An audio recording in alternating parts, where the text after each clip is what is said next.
Hello, and welcome to Defining and Analyzing the Problem and its Root Causes.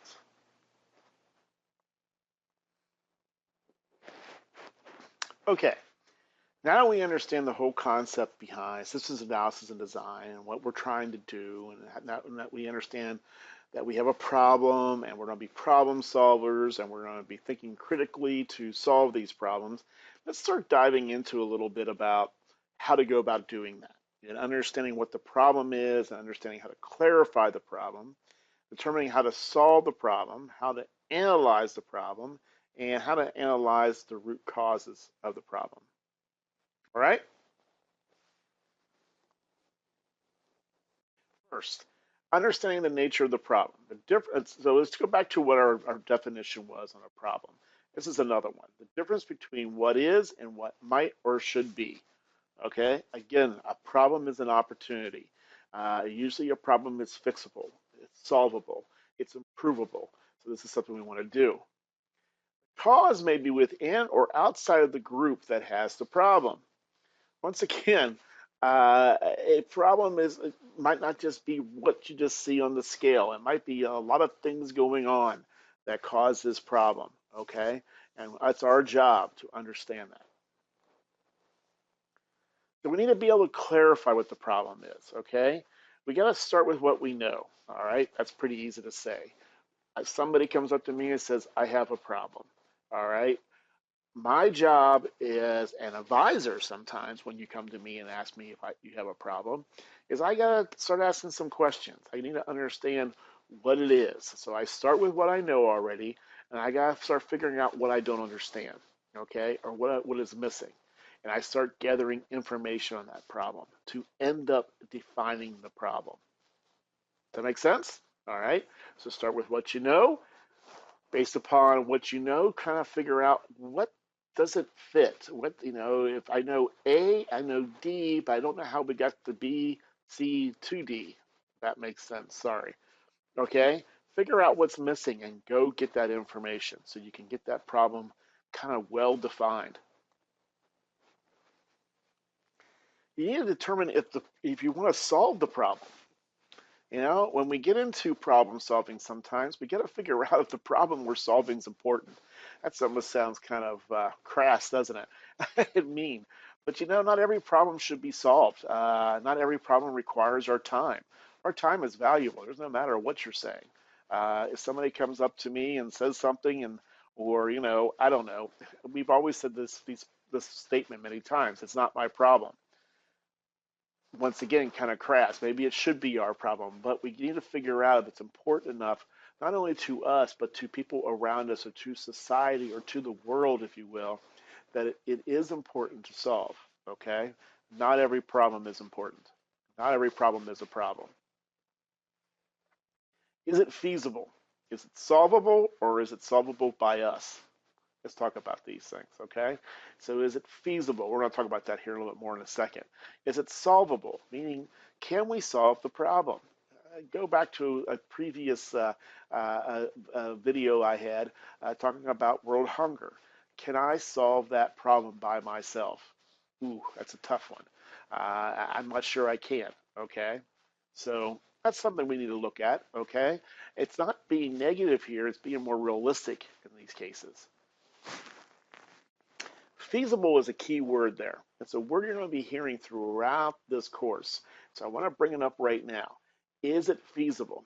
So I went off and did my little searching, Googling, if you will, to find some definitions of what feasible means.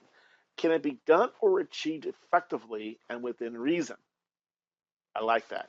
I think I added within reason on there myself. Can it be done or achieved effectively and within reason? Meaning, can I solve this problem and can I do it effectively? Can I be successful?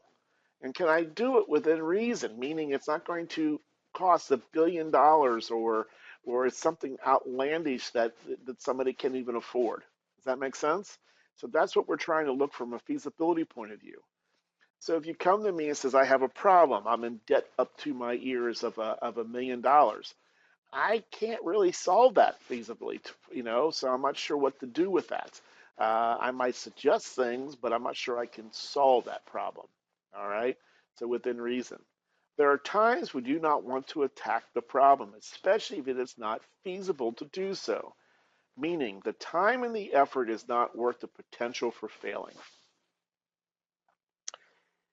This little statement here, I guess I pause for a second because it's a very important statement, not only just in life and address and figuring out what we should, focus our attention to sometimes, but especially in system development and software development. We do not want to fail. So sometimes when we analyze the problem up front, we need to make sure the problem is feasible, one that we can successfully attack. When I say successfully, this has a high level of probability of success that we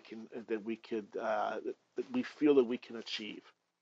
If we feel the opposite, that our chances are very great of failure here, I'm not quite sure we want to address the problems. Now, that sounds defeating, doesn't it?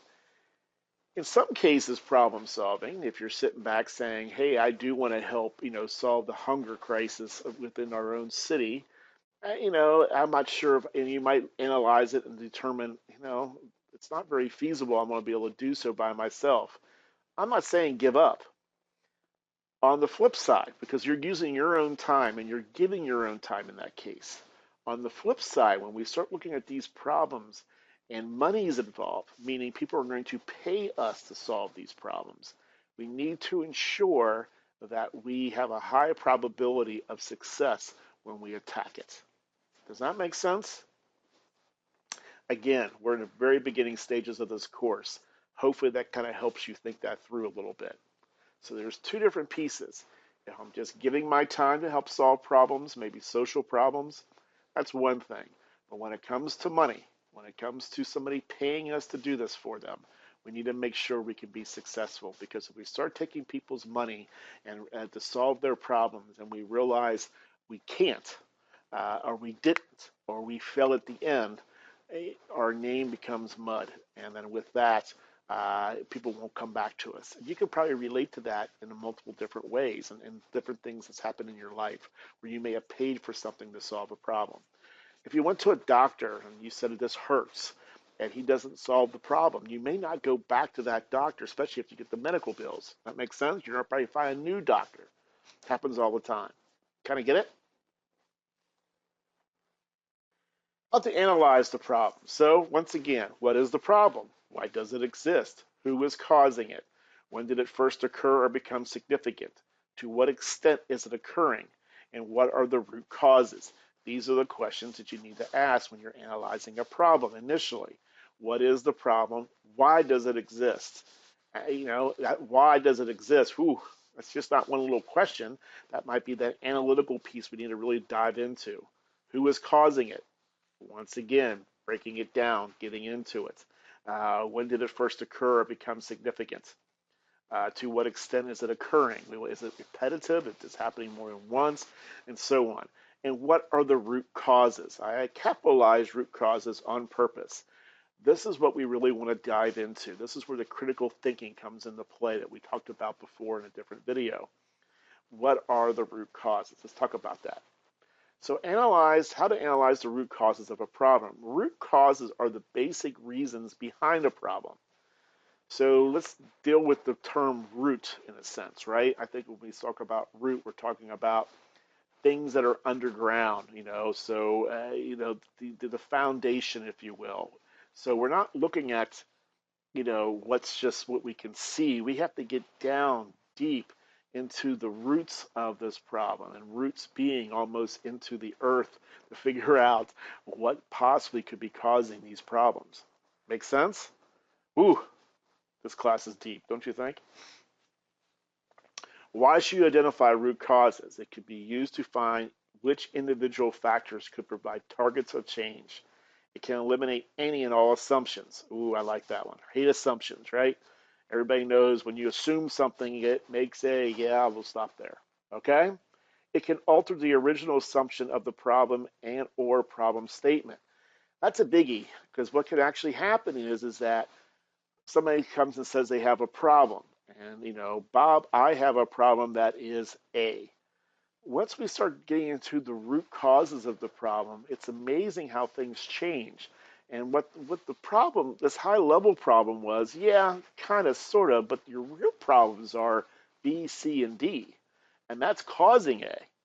So for us to be able to solve A, we got to solve B, C, and D.